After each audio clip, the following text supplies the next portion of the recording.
ताजा खुरमा है, ताजा खुरमा है। लीजिए, बहुत ही सस्ता है, लीजिए।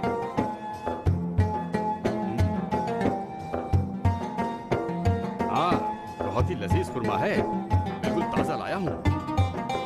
ले लो, ताजा खुरमा है, ताजा। ले लो ताजा खुरमा, ताजा खुरमा।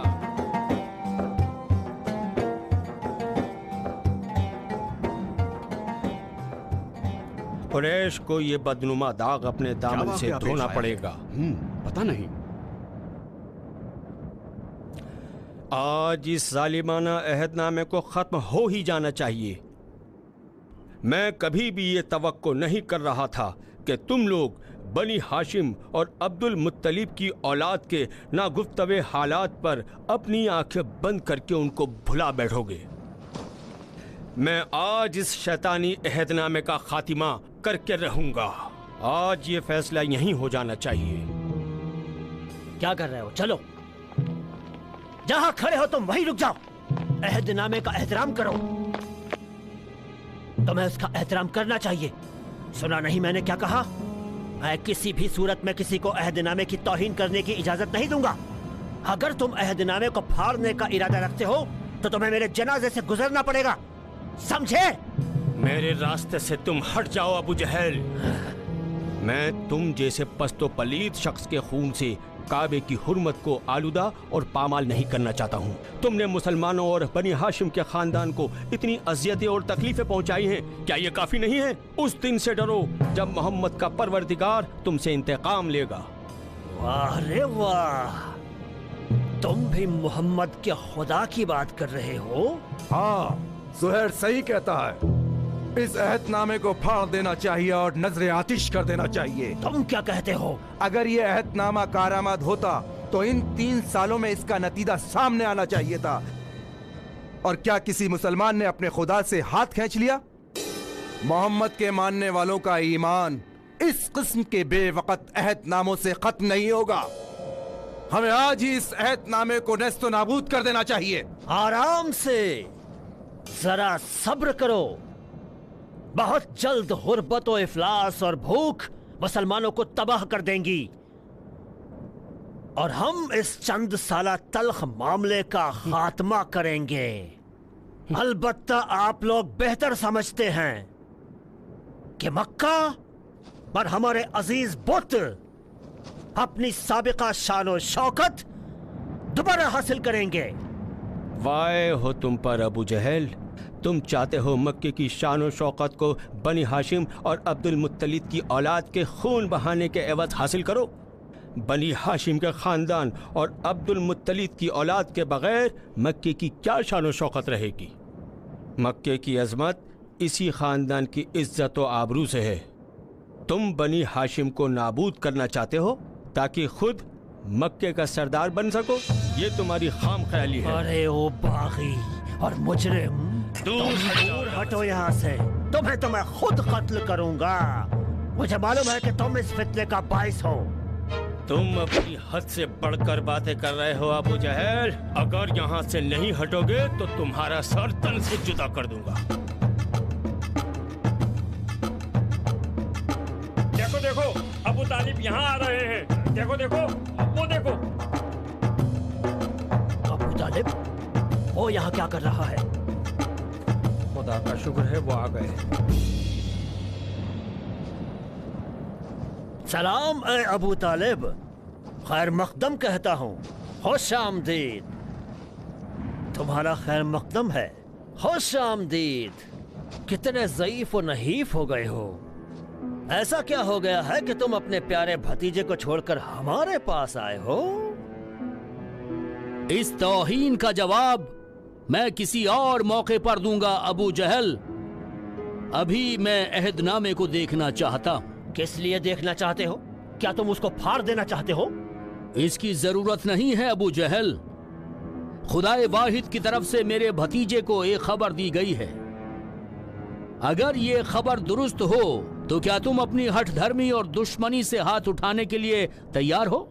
जो खबर तुम समझते हो खुदा की तरफ से तुम्हारे भतीजे को मिली है वो क्या है? कह दो, हम भी सुन लें। खुदा वंदे आलम ने मेरे भतीजे को खबर दी है कि अल्लाह के नाम के सिवा पूरा अहदनामा दीमक ने खा लिया है। मुझे यकीन है कि वो सच कह रहे हैं। अब जाकर उसको ले आओ ताकि रसूल खुदा की बात की दुरुस्ती का यकीन कर सको।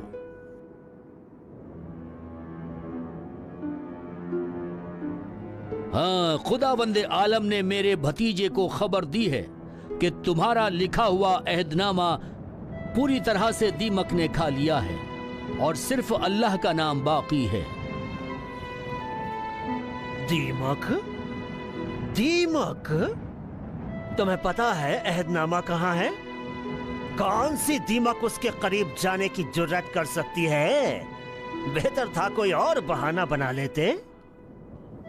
अरे नादान, तुम समझते हो मैं बहाना तलाश करना चाहता हूं? तमाम अरब मेरी शराफत की मिसाल देते हैं, लेकिन तुम तो सबसे ज्यादा मुझे जानते हो। मेरे बारे में इस तरह सोचते हो तुम? खुदा की कसम, न मैंने और ना तुमने कभी मोहम्मद से कोई झूठी बात सुनी है।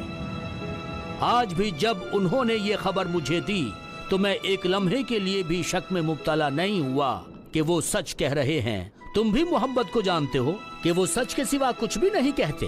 हाँ हाँ, मोहम्मद सच बोलता है, और शायद उसने ख्वाब में देखा है या ख्याल करता है कि फरिश्ते ने उसको इस तरह की खबर दी है। किसी को क्या पता? जरा ये बताओ, अगर अहदनामा सही हो तो तुम मोहम्मद की हिमायत छोड़ने के लिए तैयार हो? मोहम्मद को हमारे हवाले करने को तैयार हो? अगर तुम इस बात पर खुश हो तो ठीक है। मैं इस सूरत में मोहम्मद की हिमायत से दस्तबरदार हो जाता हूँ। सुना तुमने? सुना तुम लोगों ने अबू तालिब ने क्या कहा? तुम सब गवाह रहना। नहीं नहीं अबू तालिब, ऐसा ना करो, ये मोहम्मद को कत्ल कर देंगे, ऐसा ना करो। पुरसुकून रहो जुहैर। अगर मोहम्मद की बातों पर मुझे जो यकीन हासिल है उसका आधा तुम्हें भी होता तो तुम इस तरह दहशत ज़दा न होते।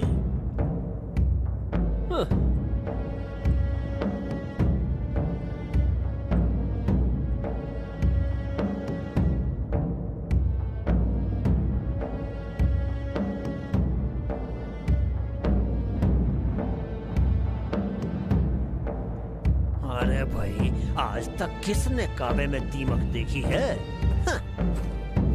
तमाम लोगों को बेवकूफ समझता है ये हकीर आदमी। हाँ।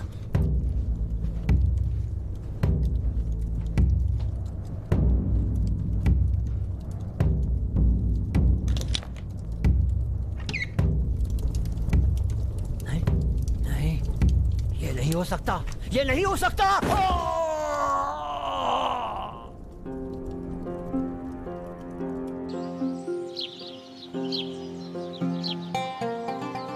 तुम्हें 1 हफ्ते की मोहलत देता हूं ताकि उन्हें गिरफ्तार कर दो। जाओ अब यहां से।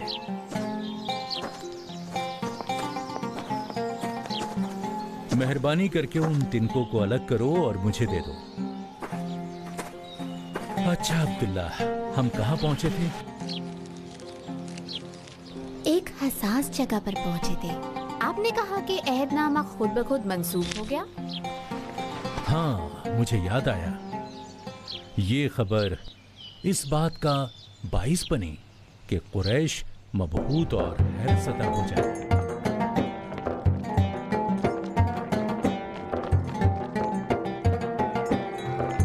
बहरहाल हम पहुंच गए। तुम्हें याद है जिस दिन हमने घर छोड़कर जाने का इरादा किया था, तुमने क्या कहा था और तुम कितने परेशान और मुस्तरिब थे? हाँ, मुझे अब पता चल रहा है कि आपने जो उस दिन बात कही थी उसमें क्या हिकमत पोशीदा थी। सच पूछी तो जिस दिन हम घर छोड़कर जा रहे थे, मैं सोच रहा था कि अब कभी भी हम घर वापस नहीं आ सकेंगे। लेकिन अब मैं उस दिन की अपनी सोच पर बहुत शर्मिंदा हूँ। शर्मिंदा ना हो मेरे बेटे, अब तो तुम खुदा के वादों पर ईमान ला चुके हो। जी जी जी। आज के बाद कभी उम्मीद का दामन मत छोड़ना। उम्मीद है कि वो दिन जरूर आएगा जब मक्का से शिर्क परस्ती का बिल्कुल खात्मा हो जाएगा। हाँ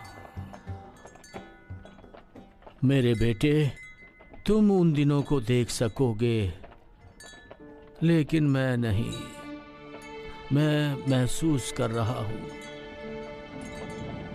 हर सांस के साथ मैं अपनी मौत के वक्त से करीब तर होता जा रहा हूं, करीब तर। ये कैसी बातें कर रहे हैं आप? हम सबको आपकी बहुत जरूरत है। आपकी हिमायत के बगैर मालूम नहीं हमारा क्या बनेगा। आप तो हमारे सरदार ये हैं। बात कभी मत भूलो कि हमारा असल हामी खुदाए बुजुर्गो बरतर है, और हम एक वसीले से बढ़कर कुछ भी नहीं है। अगर तुम मसाइब व आलाम और सख्तियों को बर्दाश्त कर लोगे तो सुकून और अमन भी मिल जाएगा।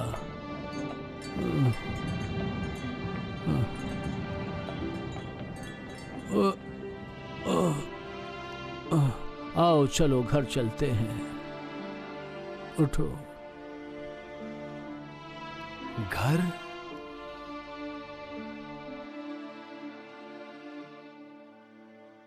अफसोस की बात यह है कि मुसलमानों के मक्का वापस पहुंचने के चंद दिन बाद अबू तालिब बिस्तरे बीमारी पर पड़ गए। जब पैगंबर गिरामी इस्लाम 8 साल के थे, उस वक्त से लेकर आपकी 50 साल की उम्र तक अबू तालिब हमेशा आपके हमराह और हामी रहे। उन्होंने एक लम्हे के लिए भी आ हजरत को सख्तियों और दुश्मनों के मुकाबले में अकेला नहीं छोड़ा। कुरैश के हिमायतीन सोचते हैं कि मेरे मरने के बाद वो रसूल खुदा पर अपना गलबा पा सकेंगे। ये एक डरावने ख्वाब के सिवा और कुछ भी नहीं है। ए बनी हाशिम और ए अब्दुल मुत्तलिब की औलाद, अपने ताकतवर बाजुओं के जरिए रसूल खुदा का दिफा करो।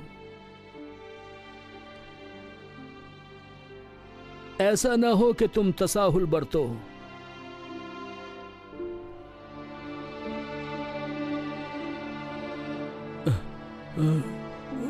जो भी तुम्हें खुदा की तरफ से जिम्मेदारी दी गई है उसको बरमला करें और दिल में कोई खौफ महसूस ना करें।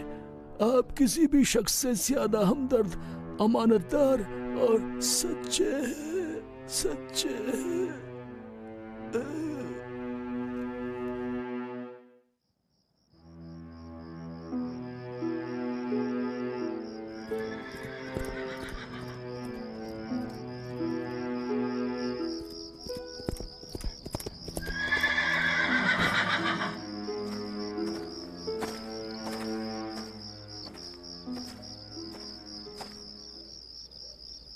अबू सुफियान, तुमने सुना है कि अबू तालिब मरने वाला है?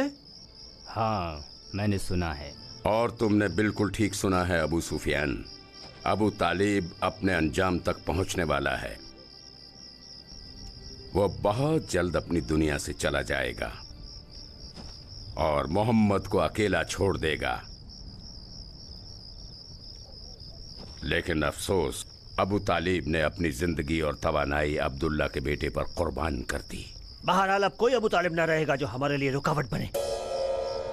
अब हम अबू तालिब की गैर मौजूदगी में मोहम्मद का काम तमाम कर सकते हैं। तुम सोचते हो कि बनी हाशिम अबू तालिब की गैर मौजूदगी में मोहम्मद की हिमायत से दस्तबरदार हो जाएंगे? अलबत्ता बहरहाल अबू तालिब के बाद अबू लहब बनी हाशिम का सरदार होगा।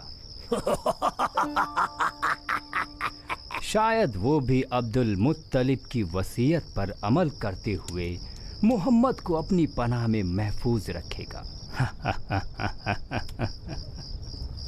तुम लोगों को याद है कि उस दिन अबू तालिब ने मोहम्मद की हिमायत में किस तरह हमें धमकी दी थी? उस दिन मैंने तलवार की धार की ठंडक को अपने हलक पर महसूस किया था। लेकिन मुझ पर उस दिन अबू तालिब की घूरती नजरों को देखकर लर्जा तारी हो गया था। उसने अपनी तेज निगाहों से मुझसे सवाल किया, तुम तो मोहम्मद के चचा और अब्दुल मुत्तलिब के बेटे हो, तुम क्यों अपने रिश्तेदार से कट गए हो और उनके गिरोह में शामिल हो गए हो? ये तुम्हारी होशियारी का सबूत है कि तुम आखिरत के बारे में नहीं सोचते। तुमने अंबिया के दीन को अपने भाइयों के लिए छोड़ा है और कुरैश की सरदारी और जर अंदोजी के झमेलों को अपने लिए चुना है।